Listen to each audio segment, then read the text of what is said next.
Hello everyone! Still, nandito pa rin tayo sa Hong Kong Museum of Medical Sciences. At ang kwartong papasukin natin ay ang kwarto ng Modern Medicine. Hi! Nakakamiss lang talaga. Nung pumasok ako sa kwartong yan, bumalik sa lahat sa akin yung alaala ko nung estudyante ako at saka nung nagtatrabaho ako sa ospital. Lalo na pag kasama ako sa operating room. Diyos ko. Sobrang na-miss ko talaga magtrabaho sa ospital.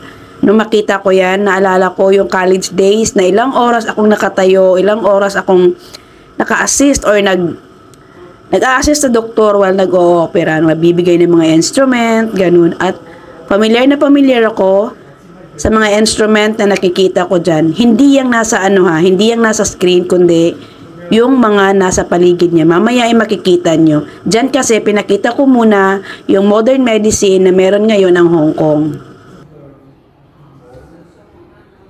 Ito yung modernong way ng pag-o-opera ngayon na ginagamit na dito sa Hong Kong. Hindi ko naabutan yan pero na-amaze ako.